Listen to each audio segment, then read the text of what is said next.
लेकर जंगल की ओर चली जाती है और फिर वो शीला के बेटे को जंगल के बीच घास में छुपाकर छोड़ आती है और फिर वो वहाँ से चली जाती है। उसे ये काम करते हुए एक चुड़ैल देख लेती है और फिर वो चुड़ैल सूरज के पास जाती है। अरे वाह, नवजात बच्चे का मांस, इसे खाकर तो मजा आ जाएगा। फिर तभी सूरज अपना हाथ चुड़ैल के गाल पर रख देता है। सूरज के हाथ की छुअन चुड़ैल को शांत कर देती है और फिर चुड़ैल के अंदर एक ममता भाव उठ जाता है। ये बच्चा बहुत अच्छा है। अब मैं इसे नहीं खाऊंगी, अब मैं इसे पालूंगी। आज से मैं इसकी माँ और ये मेरा बेटा। और फिर अगली सुबह जब शीला देखती है कि उसके बगल में उसका बेटा सूरज नहीं है तो वो बहुत घबरा जाती है। मेरा बेटा कहाँ है? उसकी आवाज सुनकर उसका पति प्रदीप भी उसके पास आता है। अरे शीला, क्या हुआ? क्यों चिल्ला रही हो? प्रदीप, हमारा बच्चा, हमारा सूरज यहाँ नहीं है। अरे शीला, यही होगा। क्या बात करते हो प्रदीप? सूरज एक नवजात बच्चा है, वो चलना भी नहीं जानता है। फिर शीला और प्रदीप दोनों मिलकर सूरज को ढूंढते हैं पर वो कहीं नहीं मिलता। कहीं पर भी ना मिलने पर दोनों पुलिस में कंप्लेंट करा देते हैं। मीना ये सब देख रही होती है और थोड़ी घबरा भी जाती है कि कहीं पुलिस को ये ना पता चल जाए कि सूरज को उसने गायब किया है। और वहीं दूसरी ओर चुड़ैल अपने बेटे के साथ रहकर बहुत खुश होती है। उसे असली माँ की कमी ही नहीं होने देती। ऐसे ही चलते चलते 10 साल बीत जाते हैं। एक बार वो चुड़ैल किसी हट्टे कट्टे आदमी को खाने के लिए मारकर अपनी गुफा के बाहर फेंक कर अंदर गुफा में अपने बेटे को देखने जाती है। उसका बेटा चुड़ैल के साथ खेलने के उद्देश्य से उसके साथ पकड़म पकड़ाई खेलने लगता है। चुड़ैल उसके चंचल रूप को देखकर इतनी बहक जाती है कि उसे पता ही नहीं होता कि बाहर किसी इंसान का शव पड़ा है। फिर चुड़ैल का बेटा भागते भागते गुफा के बाहर आ जाता है और बाहर आकर उस शव को देखता है। अरे माँ, देखो ये शव कहाँ से आया? चुड़ैल सूरज को जवाब नहीं दे पाती और वो बहुत घबरा जाती है। तभी सूरज को शक होता है। माँ, तुझे मेरी कसम बता, ये शव कहाँ से आया? चुड़ैल विवश होकर सब बता देती है। बेटा, ये शव मैं लाई हूँ इसे खाने के लिए। क्या माँ, तू इंसानों को खाती है? और क्यों? हाँ बेटा, मैं इंसानों का मांस खाती हूँ क्योंकि मैं एक चुड़ैल हूँ। क्या तू एक चुड़ैल है? तो मैं तेरे जैसा क्यों नहीं? बेटा, तू एक इंसान का बच्चा है और मैं एक चुड़ैल, इसलिए तू मेरे जैसा नहीं। पीछे से चुड़ैल और उसके बेटे की सारी बातें एक गांव वाला सुन लेता है और वो ये सारी बातें पूरे गांव को बता देता है। और सारे गांव वाले एक रस्सी और हथियार लेकर उस चुड़ैल को पकड़ने चले जाते हैं। सारे गांव वाले चुड़ैल की गुफा के बाहर जाकर खड़े हो जाते हैं।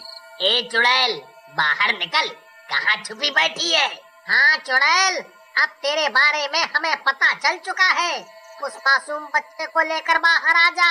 चुड़ैल अपने बेटे को लेकर बाहर आ जाती है और तभी सारे गांव वाले उस चुड़ैल को रस्सी से बांध देते हैं और उससे बांधकर गांव के मुखिया के पास ले जाते हैं। वहां पंचायत में पूरा गांव खड़ा होता है उस चुड़ैल को देखने के लिए। रुको रुको, कहाँ ले जा रहे हो मेरी माँ को? कहाँ ले जा रहे हो? गांव वाले सूरज के मुंह से चुड़ैल के लिए माँ शब्द सुनकर चौंक जाते हैं। अरे बेटा, ये तेरी कोई माँ नहीं है, ये चुड़ैल है, चुड़ैल। अरे बेटा, तुझे यकीन नहीं है ना? ले, इस चुड़ैल के मुंह से ही सब कुछ सच सुन ले। हाँ बेटा, है चुड़ैल, बता सब कुछ सच सच।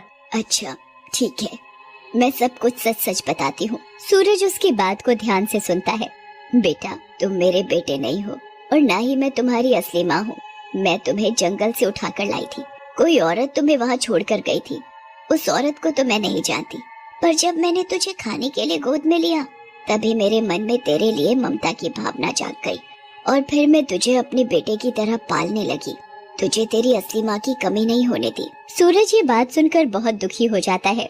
तभी गांव की भीड़ में से मीना निकल कर आती है और शर्मिंदा होते हुए सबको बता देती है कि उसी ने सूरज को जंगल में छोड़ा था। मैंने ही तुम्हें जंगल में छोड़ा था जब तुम नवजात बच्चे थे। तुम कोई और नहीं, मेरी पड़ोसन शीला के बेटे हो। मैं उससे ईर्ष्या करने लगी थी क्योंकि उसकी संतान हो गई थी, पर मेरी नहीं हुई थी, तो मैंने उसे संतानहीन करने के लिए तुम्हें जंगल में छोड़ दिया। तभी भीड़ में से शीला और उसका पति प्रदीप आ जाते हैं। क्या? तो तुम थी जिसने मेरा बेटा गायब किया? एक माँ को उसके बेटे से अलग करते हुए तुम्हें शर्म नहीं आई? मुझे माफ कर दो शीला, ईर्ष्या की भावना में मैंने बहुत बड़ी गलती कर दी।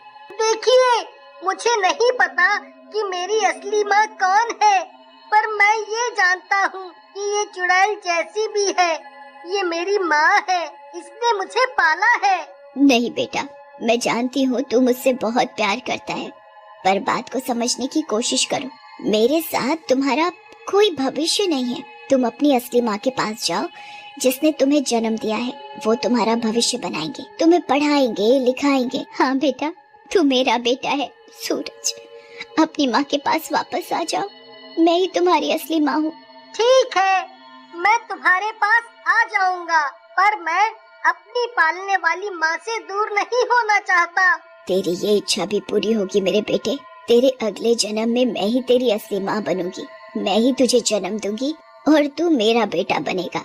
इतना कहकर चुड़ैल हवा में उड़कर गायब हो जाती है और सूरज खुश होकर अपने असली माँ पापा के पास वापस चला जाता है।